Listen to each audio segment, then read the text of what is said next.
everyone, my name is Harry Kusnanto from the Interfaith Study and Community Development Association in conjunction with Philadelphia Roundtable. Assalamualaikum warahmatullahi wabarakatuh. Selamat pagi, selamat siang, selamat sore, selamat malam di mana saja Anda berada. Selamat berjumpa kembali di kajian Kristologi dan studi perbandingan agama. Selamat berjumpa kembali di forum studi penelitian, perbandingan dan kajian lintas agama. Pada hari ini siang yang sangat cerah, saya kembali ditemani dengan rekan saya Cak Irul. Beliau sedang menikmati santapan jasmani, makan siang. Lagi nyantai. Lagi di taman, lagi ya biasa ngobrol, lagi makan-makan. Kebetulan ketemu Mas Heri, nah kita bisa ngobrol. Ini kalau dalam dunia dakwah itu ya, kita kan kalau berdakwah ya, mengajak orang ke jalan kebenaran. Ini kan ibaratnya tuh kita kayak berusaha mengobati orang gitu ya. Kita tuh kayak berusaha untuk membersihkan kotoran gitu. Nah, ini kotoran dalam hati, kotoran dalam pikiran seseorang. Kita pengen gimana sih cara merubah perilaku orang tersebut gitu. Jadi ini kalau saya melihatnya diumpamakan kayak kita tuh kayak apa namanya, kayak kita lagi mencuci pakaian atau mencuci piring gitulah. Nah, kita kalau mencuci pakaian, nyuci piring itu kan kalau kotorannya sedikit gitu ya, kalau kotorannya sedikit menempel di piring atau di baju itu kan kalau mungkin diusap sedikit gitu aja, kasih sabun kan gampang ya, gampang dibersihkannya kan ya, kalau kotorannya sedikit ya. Tapi kalau kadang-kadang kan kita melihat kotorannya itu ada yang tebel gitu. Kalau di dapur gitu ya, di tempat masakan, alat-alat masakan di dapur, di panci penggorengan itu kalau kotorannya udah berkarat, udah lama gitu kan, itu kan kita nyucinya kadang berat juga gitu. Kita dibutuhkan alat-alat tertentu, pakai gosok, pakai sikat gitu ya, pakai abu gosok disikat, sampai pakai kasih obat juga pas chemical gitu ya, obat kimia, biar kotorannya itu, karatnya itu bisa larut, hilang dan bersih lagi. Nah, jadi saya melihatnya seperti itu gitu perumpamaannya gitu. Jadi berdakwah, usaha dan upaya untuk berdakwah, mengajak orang ke jalan kebenaran tuh memang sulit gitu ya, karena kondisi orang tuh macam-macam gitu levelnya, latar belakangnya. Terus apalagi orang yang apalagi dalam berbicara soal agama gitu kan, berbagai macam agama yang saling berbeda. Terus orang pada fanatik mengikuti dan mempercayai sesuatu, cuman ikut-ikutan, modal emosi, asumsi, prasangka belaka. Nah, saya melihatnya begitu. Jadi saya pribadi kadang kepengen mengajak orang tuh secara halus, secara pelan dan perlahan gitu, biar orang secara persuasif, biar merangkul orang gitu ya. Tapi saya kadang-kala juga berpikir, kadang saya merasa perlu juga memberi penekanan yang keras gitu ya, supaya orang tuh sadar, supaya orang tuh terbangun dari tidurnya gitu. Karena saya melihat penyakit hati itu seperti kayak tadi, fanatisme itu, fanatik mengikuti, mempercayai sesuatu, mengikuti ajaran yang menyimpang, yang sesat, secara fanatik membabi buta. Itu saya melihatnya seperti itu, seperti kayak kita mau membersihkan sesuatu kotoran. Jadi diperlukan alat gosok yang berat gitu, cabut bahan kimia biar bersih. Jadi iya, jadi kadang-kala saya harus berbicara keras dan kasar, tapi itu semata-mata bukan karena saya marah atau bukan bermaksud untuk menghina atau menistakan agama orang gitu, tapi itu semata-mata niatnya baik gitu ya. Jadi kalau nanti ada istilah kata-kata, nanti kalau ada yang hal-hal yang saya sampaikan kira-kira ucapan yang keras, kasar, itu jangan dipandang sebagai penghinaan agama gitu, penistaan agama gitu. Jadi lihatlah ini sebagai usaha untuk kayak membangunkan mereka gitu, sebagai wake up call, sebagai alat untuk membangunkan mereka, biar mereka bangun, biar mereka melek dari tidur panjang mereka gitu. Karena ini sesuatu penyakit, tradisi, kepercayaan, fanatisme, ajaran mitos, ajaran tahayul, ajaran tradisi budaya, ajaran penyimpangan yang sudah menumpuk berabad-abad gitu, saling tumpang tindih bertahun-tahun gitu. Nah, jadi itu sementara waktu pembukaan hal yang ingin saya sampaikan gitu, sebelum saya mulai ini. Jadi ngerti tentang apa penghinaan dan apa pengkajian. Nah, jadi dibedakan mana yang penghinaan itu tanpa dasar. kalau pengkajian itu kita membuat ini ada proof, ada dasar, ada yang dibahas. Itu bukan penghinaan, pengkajian. Kalau penghinaan itu, oh apa ini gini bla bla, itu nggak pakai dasar, tinggal ngomong aja. Dan itu namanya penghinaan. Beda ya. Apa ya? Ajaran Kristen itu, ajaran ideologi lambang salib itu ya.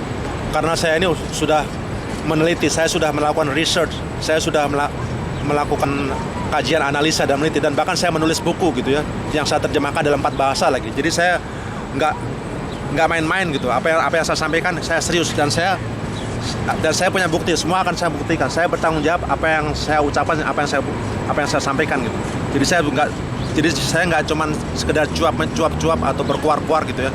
Semua yang akan saya sampaikan nanti saya buktikan dari kitab Kristen ini nih, Alkitab nih. Jadi setelah saya melakukan penelitian selama 20 tahun lebih ya, saudara sekalian, ini sudah jelas gitu bahwa ajaran Kristen ini ajaran sesat dan menyimpang gitu. Terus orang bertanya, terus sesatnya di mana Pak, katanya?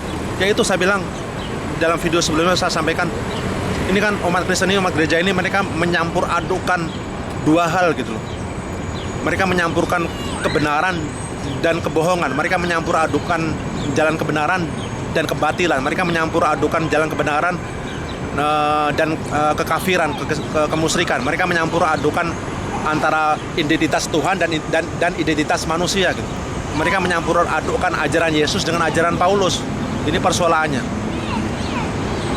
Terus jadi nggak ada sedikit, terus terang, kalau Anda serius ya, itu nggak ada sedikit pun nilai-nilai kebenaran dalam ajaran Kristen, dalam ajaran ideologi lambang salib.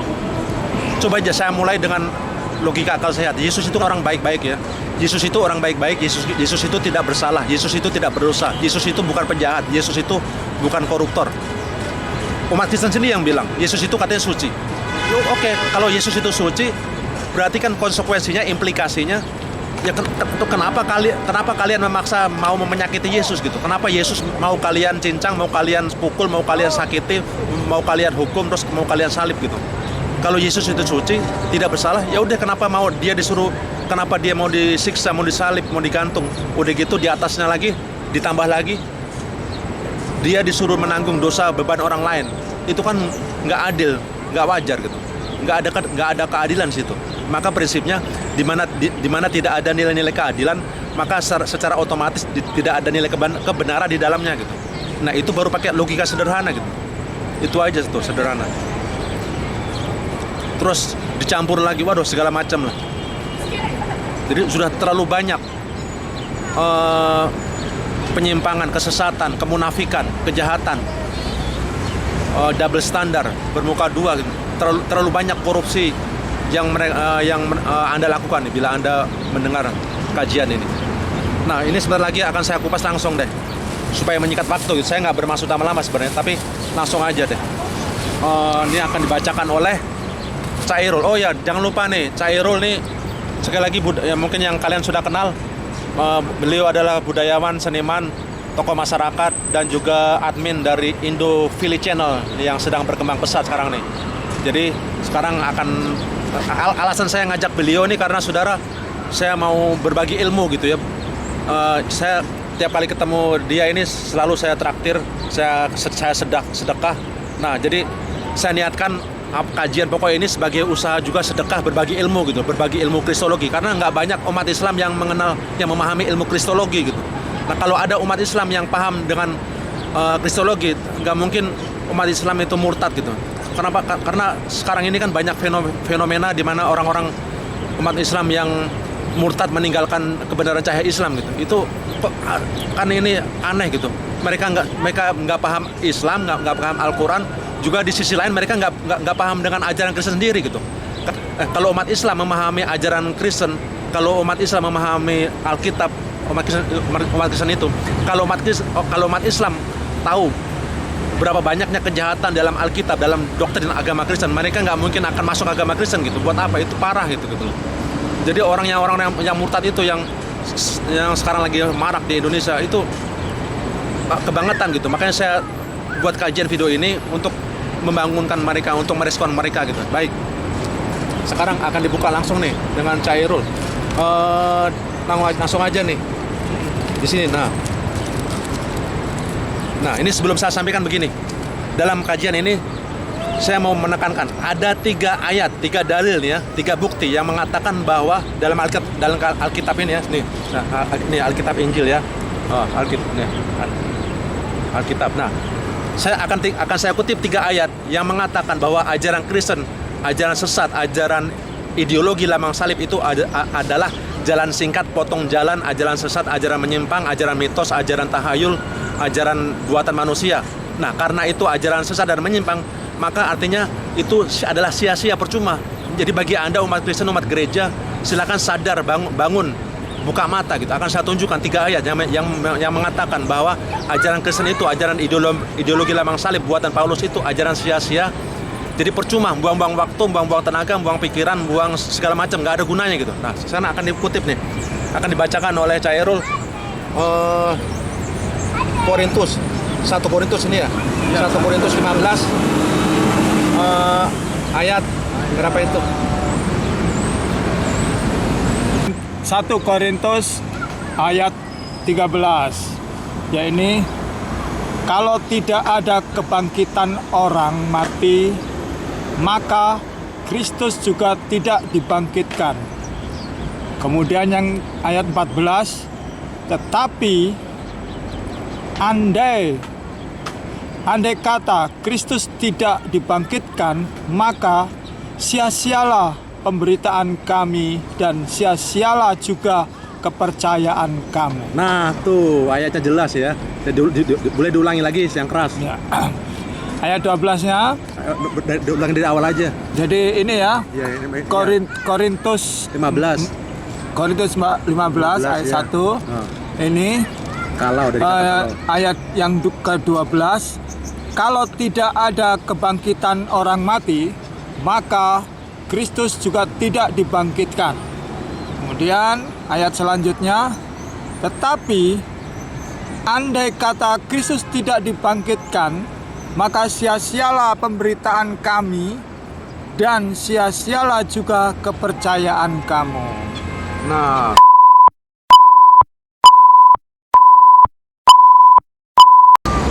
begitu pemirsa. Tadi sebagaimana sudah yang dibacakan oleh Cairul. Jadi si Paulus sendiri, Paulus ini kan pencetus, pendiri, pelopor agama Kristen gitu. Dia ini yang murtad, yang keluar jalur dari ajaran Pengarang kitab ini. Nah, yang maksudnya yang mendominasi dan menguasai 70% dari isi perjanjian baru ini, Alkitab ini. Nah, si Paulus sendiri pencetus, pendiri dan pelopor ideologi lambang salib. Paulus pendiri agama salib, agama Kristen. Mana Paulus sendiri nggak yakin Yesus itu benar-benar mati di salib apa enggak ya? Nah, makanya dia tadi kan bunyinya kan dia bilang dalam suratnya itu dimulai dengan kata kalau. Nah, kata kalau itu kan itu kata apa tuh? Cairul, maksudnya Kalau itu kata yang tidak pasti. ya, nah kata yang kondisional.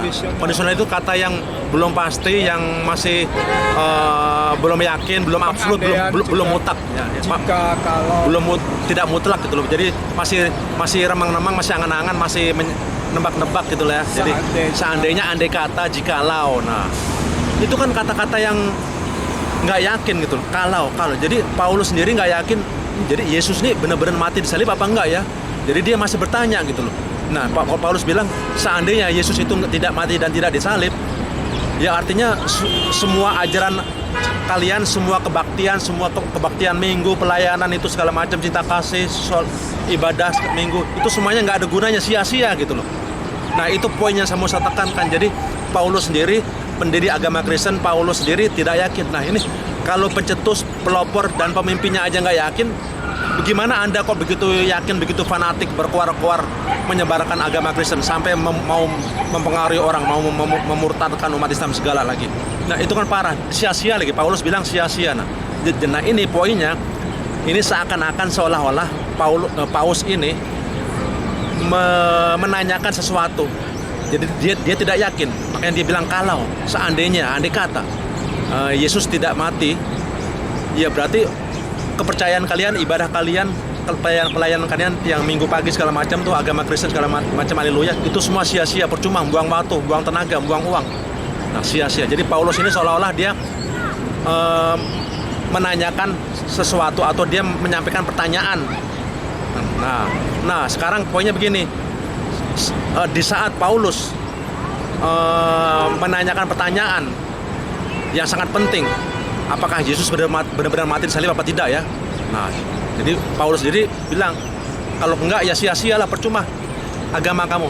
Nah, itu jadi kata-kata sia-sia nanti ya situ ya diingat kembali. Sekarang kita membuka ucapan dari Yesus sendiri nih. Baik, berikutnya kita buka. Nah, kembali lagi ini Alkitab loh ya, Alkitab kalian ini ya. Ya, dibuka Matius 15. Matius 15 ayat Berapa? 8.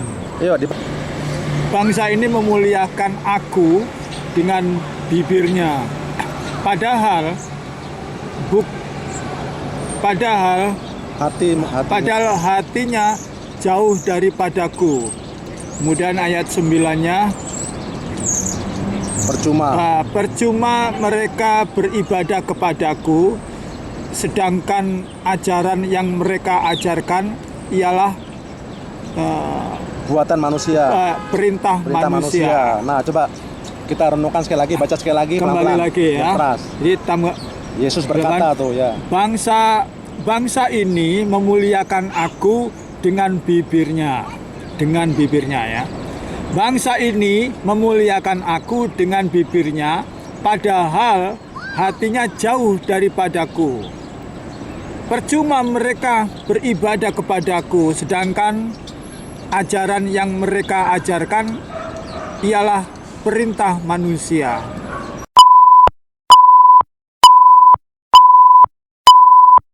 Nah, jadi itu tadi tuh bukti dalil yang kedua. Bukti dokumen dan dalil yang kedua yang isinya tadi ada kata-kata apa tadi tuh, Cak? Di mana tuh Percuma. Nah, percuma. Terus apalagi kata kunci kata yang penting? Mulai dari bangsa dulu. Nah, bangsa ini memuliakan aku. Nah, bangsa di sini maksudnya umat atau kaum, suatu kaum. Nah, bangsa di sini siapa nih? Ayo bisa tebak siapa coba bangsa di sini? Bangsa Israel itu Umat Kristen. Umat Kristen di sini yang menjadi maksud bangsa di situ adalah umat atau kaum Kristen, umat Kristen. Nah, karena apa? Di situ kan katanya bangsa ini memuliakan aku dengan bibirnya. Nah, kan umat Kristen yang sering gitu kan yang memuliakan Yesus itu kan umat Kristen. Katanya Yesus itu Tuhan, Yesus itu cinta kasih, haleluya. Katanya Tuhan itu kasih. Nah, kan umat Kristen yang sering memuji-muji Yesus. Nah, dari situ ketahuan bangsa ini memuliakan aku dengan bibirnya. Tapi hatinya jauh daripadaku. Nah, terus kalimat berikutnya, percuma mereka beribadah kepadaku. Nah, dari situ kita bisa ketahuan kan, percuma mereka beribadah kepadaku. Nah, kan sekarang gini, coba kita pikir, yang beribadah, yang sembahyang menyembah Yesus siapa? Kan umat Kristen. Jadi percuma mereka beribadah kepadaku. Ya, nah, kan ketahuan yang beribadah dan menyembah Yesus siapa? Umat Kristen. Bukan umat Kristen loh ya, bukan umat Islam loh ya. Umat Islam nggak menyembah Yesus. Umat Islam nggak memuliakan atau menyembah Yesus. Umat Hindu, umat Buddha juga nggak menyembah Yesus. Jadi dari situ ketahuan.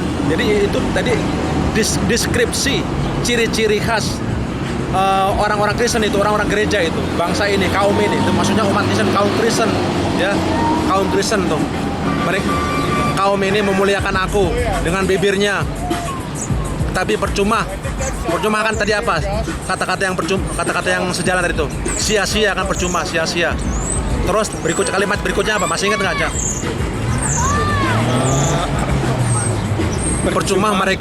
Percuma mereka beribadah kepadaku karena ajarannya adalah buatan perintah manusia. Nah, maksudnya percuma mereka menyembah dan beribadah kepadaku karena ajarannya adalah ajaran manusia, ajaran Paulus. Bukan perintah Tuhan. Bukan perintah Tuhan gitu. Itu karangan manusia gitu. Jadi ideologi lambang salib, ajaran Kristen yang Trinitas Trimukti itu, Tuhan turun ke bumi menjelma menjadi manusia. Nah, itu ajaran buatan Paulus dan peninggalan kekaisaran Romawi. Nah, jadi kalau kita pahami, kalau kita kaji, kalau kita analisa, itu ketara sekali gitu. Oh, siapa di situ? Bangsa-bangsa dimaksud. Nah, itu kaum. Nah, jadi kalau kita analisa, kalau kita teliti secara mendalam, itu ciri-cirinya ketara. Oh, ternyata itu adalah umat Kristen gitu. nggak mungkin umat lainnya tuh. Jadi ingat ya tadi kata-kata sia-sia, kata-kata percuma. Nah, sekarang akan kita kutip ayat berikutnya nih. Berikutnya Yeremia nih. Yeremia 10 nih. Yeremia 10 ayat 1. Nah, kelihatan aja langsung ya. Udah di apa namanya? Udah dikasih warna kuning, udah ditandai, tinggal dibaca. Nah, boleh baca keras. Yeremia 10. Yeremia 10. Iya. Ini janganlah biasakan dirimu dengan tingkah langkah bangsa-bangsa. Ya, langsung aja. Ya. Kemudian yang ayat 3, sebab yang disegani bangsa-bangsa adalah kesia-siaan. Bukankah berhala itu pohon kayu yang ditebang orang dari hutan, yang dikerjakan dengan pahat oleh tangan tukang kayu. Dan yang keempat, orang memperindah dengan emas dan perak. Orang memperkuatnya dengan paku dan palu, supaya jangan goyang. Kemudian yang kelima, berhala itu sama seperti orang-orangan di kebun mentimun, tidak dapat berbicara. Orang baru mengangkatnya sebab tidak dapat melangkah. Nah, udah tuh, Cak. Jadi kira-kira apa tuh? Bisa nembak nggak? Itu apa tuh? Nubuat apa tuh? Nubuat mengenai apa tuh kira-kira? Dan tentang salib, Itu mengenai pohon Natal. pohon Natal. Pohon Natal, pohon Christmas tuh yang menjadi perayaan musiman tiap tahun. Nah, itu sia-sia itu dikatakan di situ berhala, percuma. Kamu jangan ikut-ikutan katanya. Nah, itu dia. Nah itu tadi bukti. Nah, itu tadi bukti yang ketiga tuh ya, ayat yang ketiga yang sia-sia. Tapi sebenarnya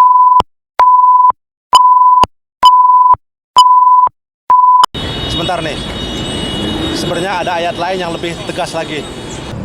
Ayat 21. Matius 7:21. Matius 7 ayat 21. Bukan setiap orang yang berseru kepadaku, Tuhan, Tuhan, akan masuk ke dalam kerajaan surga, melainkan dia yang melakukan kehendak Bapakku yang di surga. Ayat ke-22. Pada hari terakhir banyak orang akan berseru kepadaku, Tuhan, Tuhan, bukanlah kami bernubuat demi namamu dan mengusir setan demi namamu dan mengadakan banyak mujizat demi namamu juga. Nah, pada waktu itulah aku akan berterus terang kepada mereka dan berkata, aku tidak pernah mengenal kamu, nyala daripadaku, kamu sekalian pembuat kejahatan. Nah, ini Cak, kira-kira bisa menebak atau itu gambaran apa tuh?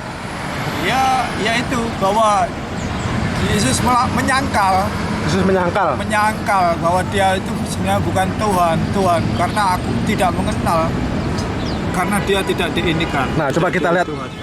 Nah, kita kupas perlahan ya. Ayat pertama kan bunyinya Bukan setiap orang yang berseru masuk ke dalam kerajaan surga, melainkan bukan dia nih ya. melakukan Coba ayat 22 kan katanya bukan setiap orang yang berseru kepadaku, Tuhan, Tuhan, akan masuk dalam kerajaan surga. Jadi maksudnya nih, orang-orang yang menyebut Yesus sebagai Tuhan, orang-orang yang mempercayai Yesus sebagai Tuhan, maka mereka tidak akan masuk surga. Kan jelas kan? Iya, tidak. Iya, ini ayatnya udah jelas banget. Yesus bilang bukan mereka yang mengatakan Tuhan, Tuhan ya, bukan mereka yang berseru kepadaku, Tuhan, Tuhan, akan masuk dalam kerajaan surga. Jadi maksudnya tuh melakukan kehendak Bapakku yang di maksudnya tuh Yesus itu artinya tidak mau disebut sebagai Tuhan. Itu artinya Yesus bukan Tuhan. Yesus tidak mau dipertuhankan. Jadi orang yang menyebut Yesus Tuhan, yang mempertuhankan Yesus, mereka tidak akan masuk surga. Mereka akan masuk neraka. Gitu. Maksudnya kan terang banget, jelas banget, gamblang ini. Iya. Nah, itu kan jadi yang menyebut Yesus Tuhan itu siapa? Ya, Umat Kristen, umat gereja. Kan mereka yang mempertuhankan Yesus kan. Nah berarti mereka nggak akan masuk surga, masuk neraka semua tuh orang gereja, umat Kristen. Karena nah itu ini iya, ini kan ayatnya udah jelas banget ini. Bukan mereka yang menyebut kepadaku Tuhan akan masuk ke dalam kerajaan surga, tapi mereka yang menuruti perintah Bapa. Maksudnya itu mereka yang menuruti perintah Tuhan, mematuhi hukum, undang-undang, hukum Tuhan gitu. Nah ini membuktikan bahwa Yesus itu bukan Tuhan. Yesus tidak mau disebut sebagai Tuhan. Yesus tidak mau dipertuhankan. Nah terus ayat berikutnya tuh, yang 22 ya. Ya. Pada hari terakhir, nah itu maksudnya nanti di Kiamat. menjelang hari kiamat, salah satunya kedatangan Yesus yang kedua tuh menjelang hari kiamat. Orang-orang, nah orang-orang di sini siapa nih? Umat Kristen tuh kan umat Kristen kan yang lagi nunggu kedatangan Yesus yang kedua kan. Nah bukankah kami telah berbuat kebaikan demi namamu, kami mengusir setan demi namamu, kami berbuat kebaikan dan mujizat demi namamu, mengataskan namamu. Nah itu kan orang-orang, itu kan ciri-ciri karakteristik orang-orang gereja misionaris kan. Mereka nolong sini, berbuat sono, terus ngasih Indomie, bikin penyebaran Injil, terus mengobati orang, melakukan penyembuhan, katanya atas nama Yesus, katanya mengatasnamakan Yesus, atas nama Yesus, atas nama Tuhan Yesus katanya. Terus di ayat terakhirnya dibilang apa kata Yesus? Aku tidak mengenal kamu, enyahlah dari sini kamu semua pembuat kejahatan. Nah ini membuktikan bahwa Yesus itu nggak kenal orang-orang Kristen. Jadi Yesus itu tidak mengenal orang-orang gereja, orang-orang Kristen, dan nanti orang-orang Kristen itu akan diusir nanti waktu Yesus kedatangan Yesus yang kedua tuh ya. Nah, jadi ayatnya udah jelas banget, jelas gamblang, terang benderang tuh. Itu ciri-ciri karakteristik umat gereja, umat Kristen tuh, yang mereka berbuat kebaktian, penyembuhan, pelayanan katanya, nyembuhin orang lah, bantu sosial, terus mengusir setan katanya, mengatasnamakan Yesus. Mereka kan kalau beribadah gitu, in the name of Jesus katanya, I do this, in the name of Jesus katanya, atas nama Yesus kami berbuat begini kata Tuhan Yesus, memuja Yesus, haleluya katanya. Nah terus Yesus apa tadi bilang Yesus di akhir kalimat, aku tidak mengenal kamu. Itu artinya Yesus itu tidak mengenal orang-orang Kristen. Yesus itu bukan Kristen. Yesus tidak mengajarkan agama Kristen. Jadi mereka itu akan diusir. Orang Kristen itu nanti di akhir zaman, di kedatangan Yesus yang kedua, orang-orang gereja, orang-orang Kristen akan diusir karena mereka berbuat kejahatan semua, pengikutnya Paulus itu. Jadi begitu saudara, itu membuktikan tadi tuh, sia-sia, percuma, buang-buang waktu. Kalian semua umat Kristen, umat gereja, percuma kalian beribadah, pelayanan. Karena diakui. Karena ajaran kalian ajaran menyimpang, ajaran sesat gitu, ajaran Paulus.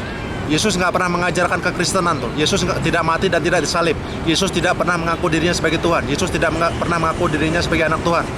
Yesus juga mengajarkan ajaran lain yang kalian nggak tahu, nggak sadar ini. Jadi Yesus itu nabi, Yesus itu rasul, Yesus itu diutus oleh Tuhan. Yesus itu punya Tuhan gitu. Yesus itu memiliki Tuhan. Yesus itu diutus Tuhan. Yesus itu menyembah Tuhan. Bukannya Yesus itu sendiri adalah Tuhan gitu kan. Kalian bolak-balik segala macam, campur aduk, kayak gado-gado, amburadul semuanya gitu. Kalian ngutip ayat-ayat, ucapan dan perkataan Yesus itu benar, baik gitu. Ucapan Yesus dan perkataan Yesus itu baik, benar gitu. Apapun yang diajarkan Yesus itu baik. Ini persoalan dan permasalahannya karena kalian tuh mengutip ucapan dan perkataan Yesus, terus kalian tuh melihatnya dengan teropong dan kacamata Paulus. Nah ini gambarannya begini nih. Nah gini nih Cak. Jadi orang Kristen itu mereka ibaratnya kayak baca koran, tapi bacanya kebalik gitu loh. Semuanya serba dibalik gitu. Ini benar-benar keterlaluan gitu, kebangetan gitu. Mereka begonya, gobloknya keterlaluan. Bener nih, ada ayatnya nih ya. Saya buka sekali lagi ayatnya nih, lihat nih. Kalian umat Kristen, umat gereja tuh gobloknya, tololnya, keterlaluan. Ini ada ayatnya nih ya, saya tunjukin ya. Nah sebentar ya. Ini dari Alkitab loh. 17. Ayat 17 bunyinya. Ya. Apa yang aku katakan, aku mengatakannya bukan sebagai seorang yang berkata menurut firman Tuhan, melainkan sebagai seorang bodoh yang berkeyakinan bahwa ia boleh bermegah. Ayat 18, karena banyak orang yang bermegah secara duniawi, aku mau bermegah juga. Nah, gimana tuh, Cak? Wah, itu ayat. Ya ini, apa yang aku katakan, aku mengatakannya bukan sebagai seorang yang berkata menurut firman Tuhan. Jadi, melainkan sebagai seorang bodoh. Itu Korintus tadi ya. Nah, Korintus Ya. itu maksudnya apa di sini nih? Surat Paulus Kepada yang kedua kepada jemaat di Korintus. Nah, itu Paulus itu. Jadi maksudnya 2 Korintus 11-17 itu ucapan Paulus, surat Paulus kepada jemaat di Korintus. Nah, Paulus bilang gitu tadi ya. Bukan sebagai seorang yang berkata menurut firman Tuhan. Nah, Jadi bukan berdasarkan firman Tuhan, perkataannya ini. jadi perkataan siapa tuh? Ya, Perkataan melainkan sebagai seorang bodoh. Ya, bodoh. Nah, bodoh itu kata yang sama, yang sejalan, yang sinonim dengan kata-kata bodoh itu apa? Tolol. Apalagi? Apalagi ya? Bego. Ada yang tahu nggak di sana? Ada selain bodoh, selain tolol, bahasa ini moron itu ada yang keterlaluan moron. Kacau nih. Goblok. Nah, itu ada yang. Nah, ini Ada lagi nggak yang kata selain goblok, tolol itu ada? aduh, ini kacau nih. Ini saudara, saya ini jadi ketawa saya gitu. Saudara ketawa tapi lucu juga, tapi ini aduh, gimana nih? Mau marah tadi nggak jadi nih, saudara.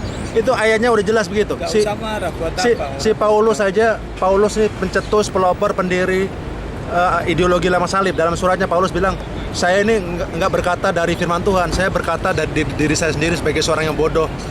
Jadi dia bilang Paulus gitu. Jadi Paulus itu dalam melakukan sepak terjangnya untuk bikin agama baru, itu motifnya, niatnya itu karena faktor duniawi, pengen cari duit. Tahu nggak? Ngejar materi duniawi, cari duit. Iya. Nah, kalau Mau cari followers, iya, mau cari pengikut aja. Iya. Kalian mau aja dibodohin.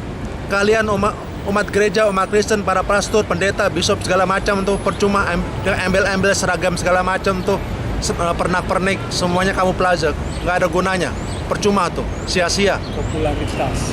Kalau pencetus, pelopor dan pendirinya aja bodoh, terus kalian apa lagi gitu pengikutnya? Dan kalian mau aja dibodohin gitu. Follower orang bodoh. Jadi saya ngomong begini, saudara, ini niatnya bagus bener gitu, untuk menggugah kalian biar melek, biar bangun, jangan tidur mulu, bangunlah, melek, sadar, pelajari Alkitab kalian secara jernih, secara terbuka, belajar studi perbandingan agama, jangan cuman ngikutin ibadah minggu, main ikut-ikutan, haleluya, pelayanan segala macam. Jadi, aduh, demikian saja saudara nih. Kita udah panjang lebar, udah 4 ayat, 5 ayat tuh, yang berat-berat tuh, yang pedes, yang tajam. Terakhir itu bodoh itu. Iya tuh, tolol, bodoh tuh. Goblok. Nggak, heran deh, kenapa sih kalian mau aja jadi orang bodoh? Jadi orang bodoh tuh nggak enak gitu loh, kalian dibodohin orang. Kalian itu dibodohin orang, udah gitu kalian merasa yakin, merasa bener, udah gitu membodohi orang juga. Dibodohin orang pinter ya. Nah ini dibodohin orang bodoh. Iya, kalian udah bodoh, nggak tahu, bodoh, bego, goblok, nggak tahu sejarah, main ikut-ikutan, fanatik, udah gitu kalian merasa yakin. Ini salahnya di sini, Anda merasa yakin, fanatik, udah gitu Anda membodohi orang lain juga, mempengaruhi orang lain juga. Kan jadi nyambung-menyambung tuh bodohnya, gobloknya. Yang bodohin orang bodoh. Iya. Kalau saya mau kutip ayat lain, banyak nih saudara, bisa seharian, ngerti nggak? Banyak ayatnya nih, kalau masuk saya kutip. Nah, jadi ini kalian nggak akan mampu untuk menghadapi Tambah bodoh nanti. kebenaran. Oke, intermezzo break time dulu nih.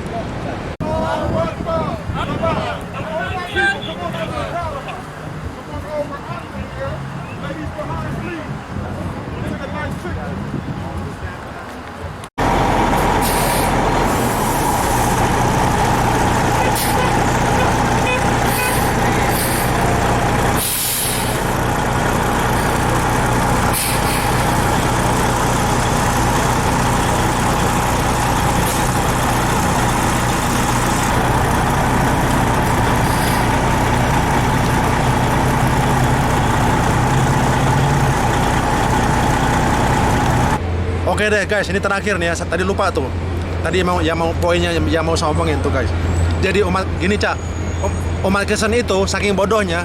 Jadi saya tuh melihatnya begini, umat gereja atau umat Kristen itu, dia tuh ibaratnya membaca koran tapi bacanya kebalik. Gitu. Tuh, bisa nggak bayangin orang baca koran tapi kebalik, terus dia ngomong gini, memberitakan gini, ngomong jadi kayak orang bego, orang gila kan, baca koran kebalik, udah gitu dia mau nyampaikan sesuatu, ya yang disampaikan ya kebalik gitu semuanya. Ibaratnya begitu, nih, ibaratnya itu begini nih, mereka tuh kayak baca Alkitab, ya, orang Kristen itu orang gereja, mereka membaca Alkitab berusaha untuk memahami ajaran dan perkataan Yesus, tapi mereka membacanya pakai teropong, pakai kacamata yang salah, pakai teropongnya lambangnya Paulus. Jadi sebelum membaca Alkitab, dalam otak mereka, dalam kepala mereka udah terlalu parah terdoktrinasi, terasah dengan tadi ideologi sesat lambang salib itu tuh, lambang Paulus. Nah, saran saya buanglah lambang salib itu, jangan pakai kacamata jangan pakai kacamatanya Paulus, ganti kacamata yang bersih, itu yang baru. Nih, atau dengan kata lain kayak baca Alkitab tapi pakai diteropong, pakai ngelihatnya pakai teropongnya Paulus. Nah, Paulusnya itu lambang salib sendiri udah lambang sesat gitu. Salahnya begini, anehnya begitu. Orang mengira lambang salib itu lambang baik-baik, lambang cinta kasih. Itu ngacau saudara. Anda pasang lambang salib di gereja, di dinding, di kalung, Anda nggak sadar itu lambang setan, lambang iblis. Saya buktikan lagi nih ya, saya buktiin deh. Maksudnya jangan sampai nanti salah paham nih. Saya buktiin bahwa Paulus itu kerasukan setan. Paulus itu terinspirasi dan dibisiki oleh iblis, setan. Nih, ikuti terus channel ini. Nih, ya jangan lupa nih ya.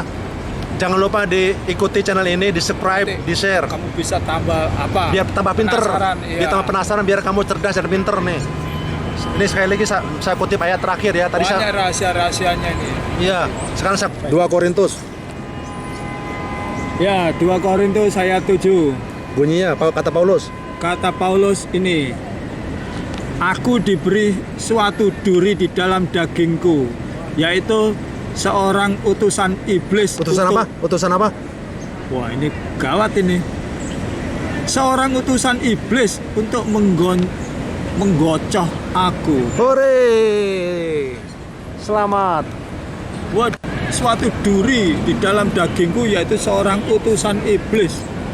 Wah, iblis. Jadi saya adalah korban dari utusannya iblis juga ini. Nah, tuh guys, jadi udah dibacakan tuh ya. Paulus itu begitu. Jadi ayatnya udah jelas ya, Paulus mengaku bahwa dia kerasukan iblis. Paulus itu dibisiki dan dirasuki oleh iblis. Itu yang akhirnya memacu dan mendorong dia untuk bikin agama baru tuh, untuk menyesatkan orang tuh. Ideologi lambang salib. Gitu ya. Gimana tuh, Cak? Nih, review terakhir nih, kesan pesan terakhir deh sebelum penutup deh. Apa yang mau sampaikan deh? Ya, yang jelas semua harus belajar, jangan dimentah-mentah, bahwa cari sumbernya yang jelas tentang Alkitab itu. Siapa sih Alkitab itu? Murni dari Tuhan atau kalau rekayasa manusia? Siapa manusianya? Dan manusianya jelas tadi misalnya Paulus, dan pengakuannya sendiri Paulus ya begitu.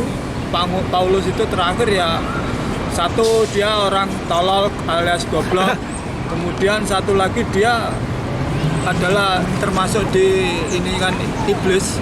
Kerasukan iblis tuh Paulus. Iya, kerasukan iblis ya. Kesurupan tuh. Nah itu. Jadi silakan mengikuti iblis atau mengikuti seorang tolol atau mengikuti yang normal, yang sehat, yang enggak jiwa begitu. Nah, jadi gitu saudara, ini terakhir deh ya, sebagai penutup pokok bahasan kita kali ini. Cak, gini Cak, tahu nggak? Sampean tahu nggak? Itu sejarahnya lambang salib itu, tempat waktu itu di tempat di mana orang-orang disalib itu kan tempat itu kan ada di Yerusalem gitu ya, di daerah bukit. Nah, tempat penyaliban itu lokasinya, sejarahnya itu ada di Yerusalem bagian timur. Itu ada suatu bukit namanya Golgota, dalam bahasa Inggrisnya the hill of skull atau bukit Golgota, atau artinya bukit tengkorak gitu ya. Itu di situ dikenal sebagai tempat yang angker, yang serem, karena di mana di situ tempat di mana orang-orang penjahat, kelas kakap, bandit, koruptor, dihukum, dieksekusi dan digantung di salib. Nah, jadi lambang salib itu lambang kejahatan gitu, lambang orang buat orang-orang jahat gitu. Jadi logikanya tuh begitu. Lambang penghukuman. Lambang penghukuman. Jadi lambang salib itu lambang buat orang-orangnya penjahat, orang-orang koruptor, kriminal yang dihukum, yang dieksekusi karena dosanya gitu. Jadi maksud saya gini, logikanya tuh pakai akal sehat. Itu kan lambang salib itu nggak pantas buat Yesus gitu loh. Ya, lambang salib itu bukan nggak cocok buat Yesus gitu loh. Itu bukan nggak, makanya lambang salib itu nggak ada hubungannya sama Yesus, nggak ada hubungannya sama sekali dengan Yesus gitu loh. Itu lambang hukuman itu. Aku jadi teringat penjara. Iya, Yesus itu kan orang baik-baik, orang soleh, yang mulia. Mereka dia itu nabi utusan Tuhan. Itu nggak ada hubungannya dengan tempat dan ideologi lambang salib gitu. Itu kalian salah kaprah. Sama sekali nggak ada hubungannya. Itu yang disalib juga bukan Yesus gitu. Yesus itu selamat. Yesus selamat dan dari peristiwa penangkapan. Dari awal mulanya aja Yesus sudah selamat, udah diselamatkan waktu Yesus mau dikejar-kejar ditangkap itu. Jadi yang ditangkap itu orang lain, muridnya Yesus yang bernama Judas Iskariot itu tuh. Jadi semuanya tuh ceritanya tuh udah ngawur, semuanya narasi ceritanya, sejarahnya tuh semuanya udah terkorupsi, sudah dicampur aduk, termodifikasi, tumpuk menumpuk, tumpang tindih bertahun-tahun, berabad-abad, dan kalian sadar atau tidak merupakan salah satu korbannya tuh. Ini aduh. Begitulah saudara pemirsa. Ini pokok bahasan yang sekali lagi yang sangat berat. Tapi saya mengupasnya secara intelek, secara akademis, bedah Alkitab karena saya ada Alkitab di depan saya. Jadi sekali lagi saudara sadarlah, bangunlah, meleklah. Jangan cuma modal ikut-ikutan gitu ya. Yesus itu kan yang sudah saya sampaikan sebelumnya nih. Yesus itu kan korban gitu loh. Yesus itu adalah korban penganiayaan. Yesus itu adalah korban penganiayaan dan korban kejahatan kriminal gitu. Yesus itu adalah korban dari rencana pembunuhan. Kok sekarang persoalannya kok bisa ya? Yesus itu sebagai korban penganiayaan, korban rencana pembunuhan, kok bisa dari korban kok lalu berbalik secara drastis 360 derajat menjadi berputar seolah-olah kesannya Yesus itu telah berkorban.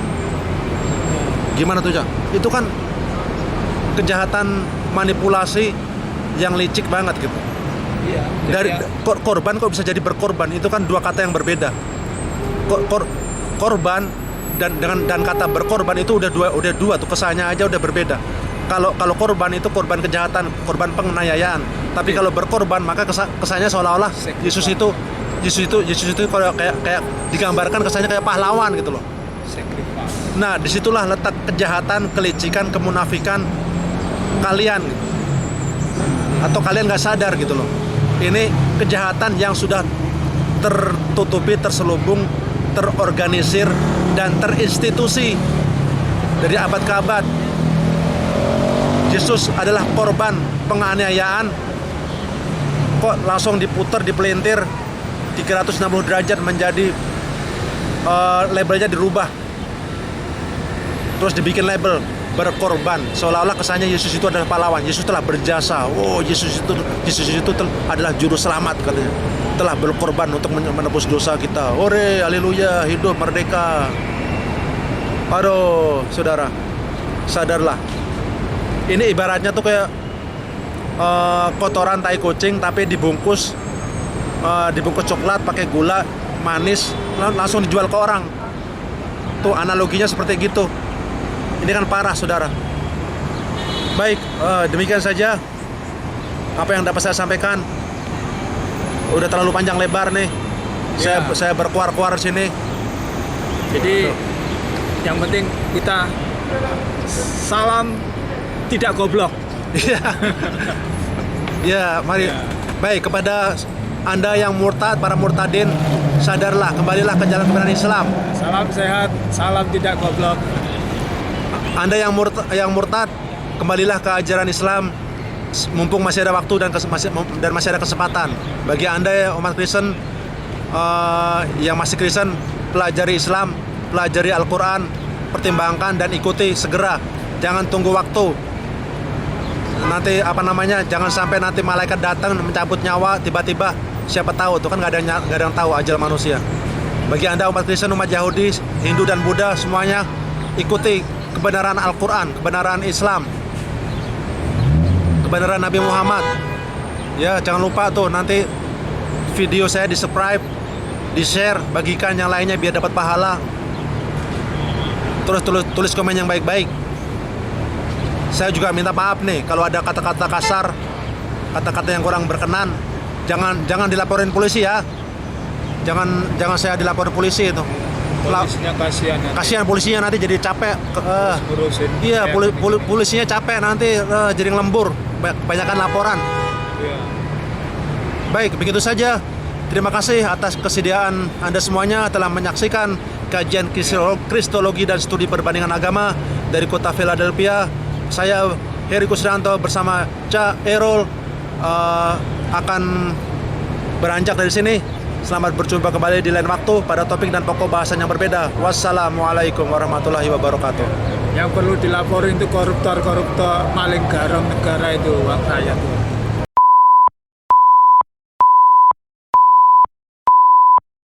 It's such a nice day here, and we thanks Allah God Almighty for the opportunity that we get together again in the workplace, and hopefully everything is running through, and every single day we try to get better, try to inspire other people. And Frank's been a friend of mine for a few, I think a few weeks. Yeah. Yeah, and then Almost a couple months now. so after Ramadan.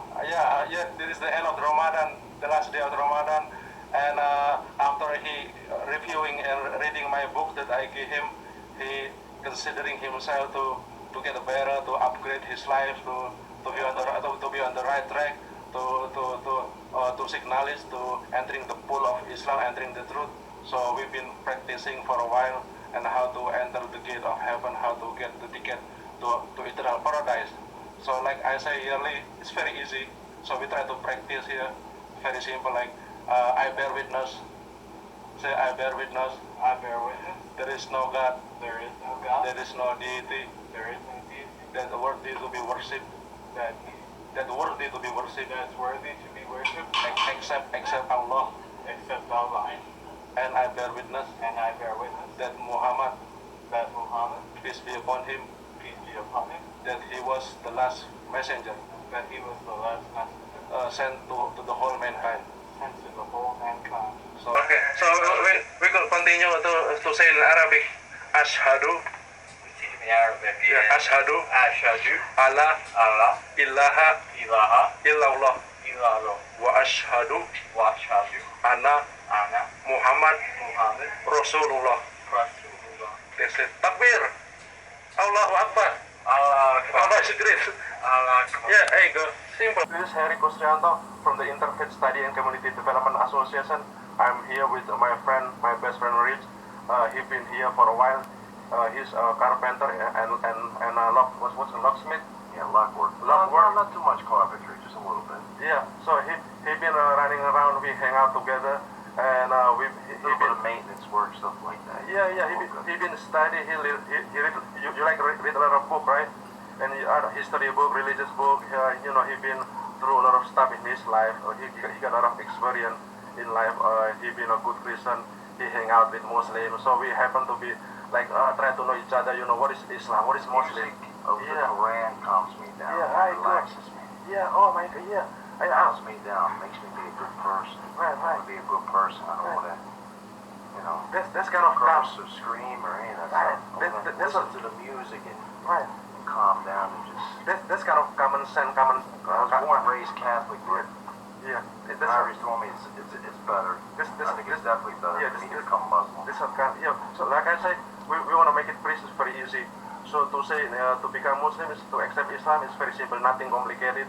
Very simple. All you say is just say a few things in English and then you follow with the Arabic. The statement. So the testimony is simple. I bear witness that there is no God to be worshipped except Allah. You want to follow like that? I bear witness I bear witness that there is no God there is no God worthy of worship. Worthy of worship. worthy of worship Worthy to be worshipped worthy to be worshipped except Allah, except Allah. and I bear witness I bear witness. that Muhammad, peace be upon him, Muhammad, peace be upon him, peace be upon him. he was the last and final messenger. He was the last and final messenger. So in addition, we believe that Jesus was one of the mighty messenger of God, sent by God Almighty. He was a righteous and messenger. He was a prophet. This basically this one sentence, and then we follow up the Arabic, the Arabic language. So we say Ashhadu Ashhadu alla Allah ilaha ilah illallah illallah wa ashhadu wa shahadu anna anna Muhammad Muhammad Rasulullah. Rasulullah. So that what that means is that I believe I believe and I declare I declare there is only one, absolutely one God, there's absolutely one God, and Muhammad and Muhammad was the last and final messenger. was the last and final messenger. There you go, that's it. Yeah, very easy. Allahu Akbar meaning Allah is the greatest. There you go. So thank you for your attention. This is my best friend Rich and me from the Interfaith Study and Community Development Association. Follow up with this. We'll keep in touch and we try to give you the latest update. And see you soon. Thank you. Hi everyone, again this is Herko Srianto from the Interfaith Study and Community Development Association in conjunction with Philadelphia Roundtable. Again, don't forget to subscribe, leave any comment, send me an email, and I will see you soon in the near future. Okay.